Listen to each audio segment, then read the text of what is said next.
ritrovati in una nuova edizione del TG Flash di New Sicilia che apriamo subito con un omicidio avvenuto a Catania nel primo pomeriggio di oggi. Siamo in via Carrubella, ricadente nel comune di Grevina di Catania, dove un uomo è rimasto attinto da alcuni colpi di arma da fuoco al culmine di una lite con un vicino di casa. La vittima sarebbe un 46enne morto a causa delle gravi ferite riportate. Indagini sono in corso al fine di risalire all'autore del gesto, a quanto pare un anziano di 80 anni, al momento ricercato. Sul posto sono ancora presenti le forze dell'ordine.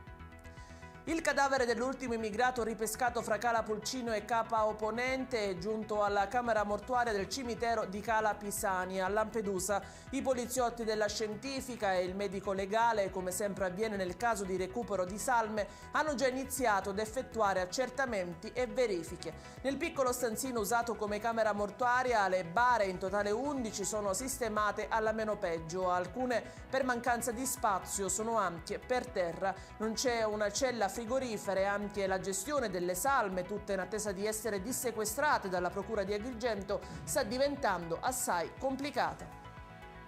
Il questore della provincia di Palermo ha emesso 9 misure di prevenzione personali, 3 DASPO urbani e 6 avvisi orali dopo verifiche e riscontri effettuati in merito a corse clandestine di cavalli e combattimenti tra cani. Gli episodi su cui si è puntata l'attenzione riguardano 2 differenti filoni di polizia giudiziaria, legati però da un comune denominatore: il degrado urbano e il cinismo, che mettono a repentaglio l'incolumità dell'uomo e dell'animale.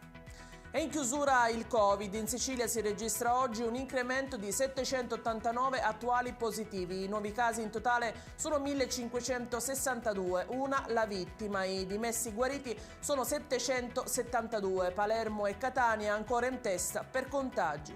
In Italia invece sono oltre 35.000 nuovi casi di coronavirus nelle ultime 24 ore, in calo rispetto a ieri. I decessi sono 93. Stabile il tasso di positività al 16,1%. In calo i ricoveri nei reparti ordinari e nelle intensive. È tutto per questa edizione. Il TG Flash ritorna alle ore 20. A più tardi.